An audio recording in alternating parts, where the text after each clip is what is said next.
In this section, we will go through a variety of tasks and equipment that you may encounter whilst out on site. It is important that you pay attention as this will help you perform your job much more efficiently. Loading and unloading of vehicles. Make sure you have your high-vis vest and safety footwear on before unloading or loading any vehicle.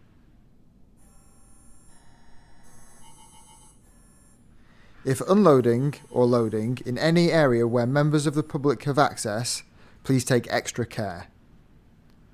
Always let the driver open the doors. You don't know if anything has moved in transit. Always use the correct technique and posture to get a flight case up or down the ramp. If a tail lift is being used, then make sure the operator is making his intentions clear before any movement commences. If you are required to be on a tail lift when in motion, always be aware of where your feet are placed and your surroundings. Do not stand at the bottom of the ramp when the truck is being unloaded. Never let go of a flight case when on the back of a truck. This may damage the contents and any crew member it may hit. Make sure not to tip any flight case that says "Do not tip." Check with your crew chief or client if unsure. Make sure to stack flight cases in the correct way. This will prevent a dead man's corner. Although strength is important in your job, taking care of equipment and others around you is more important. Always use 3 crew as a minimum when cases are stacked 3 high or are very heavy. If taking cases down from 3 high, make sure they get taken down to the ground row level and then from ground row to the ground. Make sure you have enough crew if taking down a heavy case. When there are more than yourself performing the task, communication between you is key. Make sure there is adequate lighting on the back of the truck. Your crew chief will be in charge of the truck pack, but always be aware of how much is going onto a vehicle in order to load it correctly and safely. Make sure the load is safe with tie straps or ratchets where needed. Set and stage. Like any other piece of equipment on site, set has been well prepared and cannot easily be fixed on site if damaged. When loading or unloading set panels, never place on the floor or drag. Put set panels face to face when stacking set together. When handling white panels, always make sure to have clean hands. When stacking stage in a room, stack it face down so you can place stage legs straight in and always away from where it will be built. Never stack stage on its side as it could fall down and cause harm.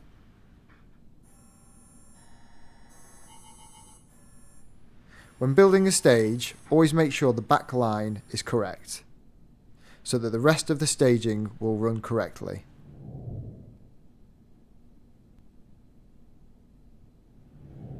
When set is erected, there must always be a stage weight on a set brace before letting go.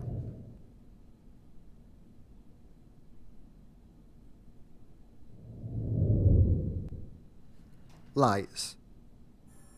On a rig, always put the safety chain on and tighten clamps.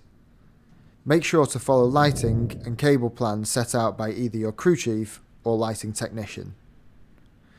When running DMX, make sure to run it correctly. Always remember to run the male end to source, e.g. desk. When hanging moving lights on truss, always make sure to unlock any moving heads. When tidying cables onto truss, please make sure to give enough slack so the technician can focus correctly. On a D-rig, make sure to take any safety chain off before taking the lights off the truss.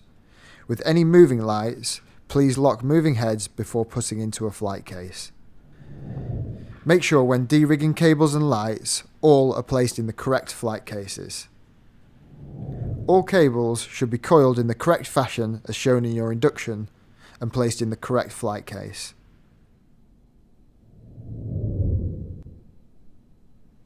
Sound.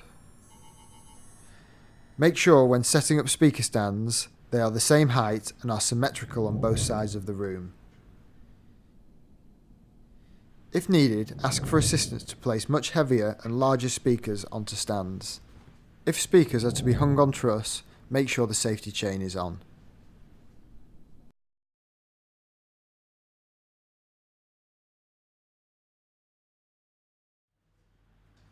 Cables.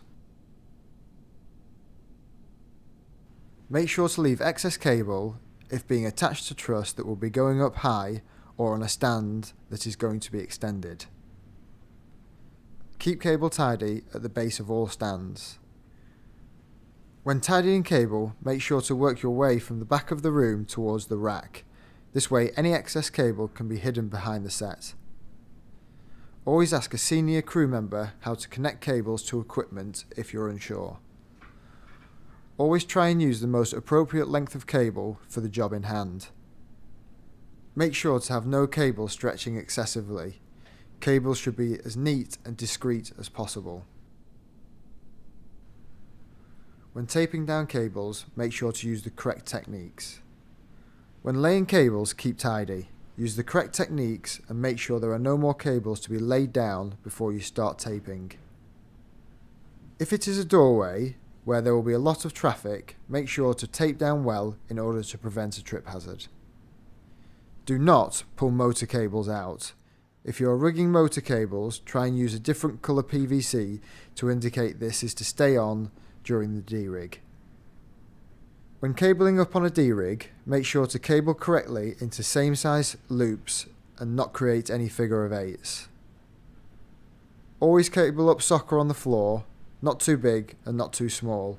It must be able to fit into the box it came in.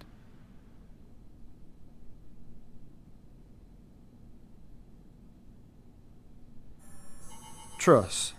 Always carry truss correctly. Use your shoulder and make sure you are comfortable before carrying. Never carry large truss over your head.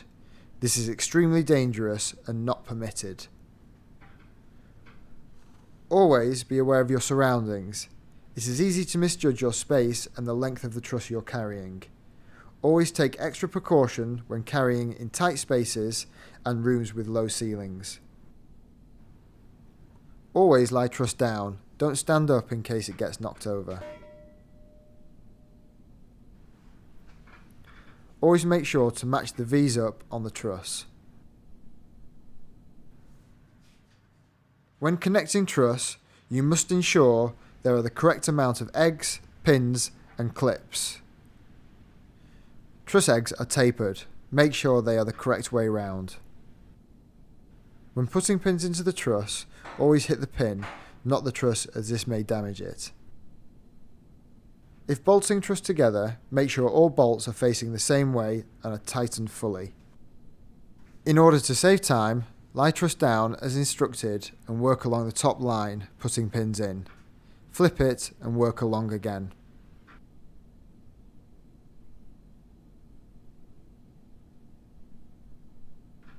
When taking truss apart and knocking pins out, always make sure to collect all pins and clips and put them back in the correct boxes. Catering. If catering is offered, always let the client and technicians eat first. Do not be greedy, as this will only ruin it for yourselves and others in the future. If in doubt, always bring your own food and drink to site.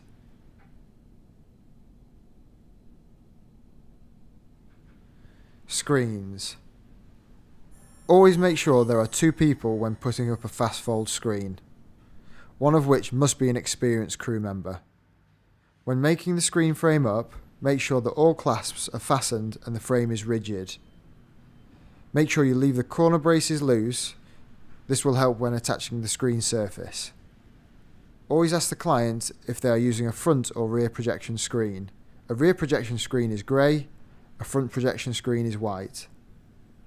Please make sure the area you are working in is clear and there are no sharp objects in the space where the screen is being built. Fast fold screens are very delicate and easily damaged, and you must make sure to take your time. Be aware of your surroundings and make sure that no damage comes to the screen surface. Place the screen frame with studs facing upwards. Make sure the top of the screen gets attached to the top of the frame. Start in one corner and work your way around the frame, attaching all studs firmly. Once all studs are attached, make sure to pop out the corner braces that were left before, completing the build of the screen. If the set is not ready for the screen to be attached, place the screen out of harm's way, stood up in a safe place until ready. When dismantling a fast fold screen, make sure you're working in an area with no sharp objects in order to protect the screen. When taking the screen off the frame, make sure it is folded before you start folding the frame back up. A senior crew member will show you how to fold a screen correctly. You should never fold the screen so the screen touches the studs on the screen border. Make sure you fold the screen so it fits neatly and correctly in the screen bag. When folding a screen frame back up, fold it with a more experienced crew member. Take your time, fold it using the correct method, and make sure not to hurt your fingers by having them near a hinge. Make sure the screen frame fits in the screen case correctly with the screen bag on top. This way there will be no weight on top of the screen itself.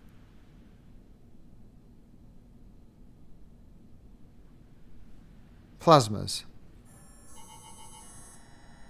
Some plasma cases are not to be tipped. If in any doubt, ask your crew chief or the client. Never lay a plasma case on its side when loading.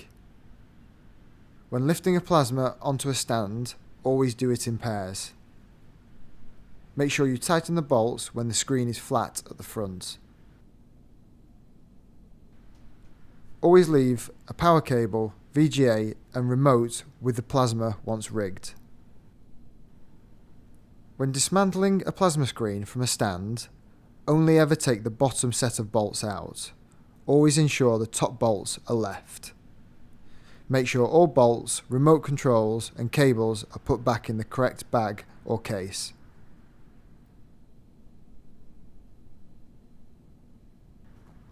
General. Always clear a route into the venue if you are taking heavy or large equipment into it. Always use the correct lifting techniques when carrying flight cases up and down stairs. Always be aware of low roofs in hotels when carrying truss or staging. Under no circumstances should you block a lift door. Think about placing equipment in a venue as you may need to build something in that space. Always be on the lookout for empty cases and put them away on a rig. When putting up drape, if possible, give excess when hanging, as this prevents the join showing. Always ask for the amount of drape or starcloth on site and bear in mind the distance you need to cover. When possible, use a flight case on wheels to help you carry hand luggage. This is known as a taxi and will help save time carrying cases back and forth. When moving truss on chain hoists, make sure you have weight on your chain at all times. Always do your best to think one job ahead, so you can do one job that enables you to do the next job that is needed. Whatever the task in hand, always be keen, professional, and if needed, seek advice from senior crew members who will be happy to help.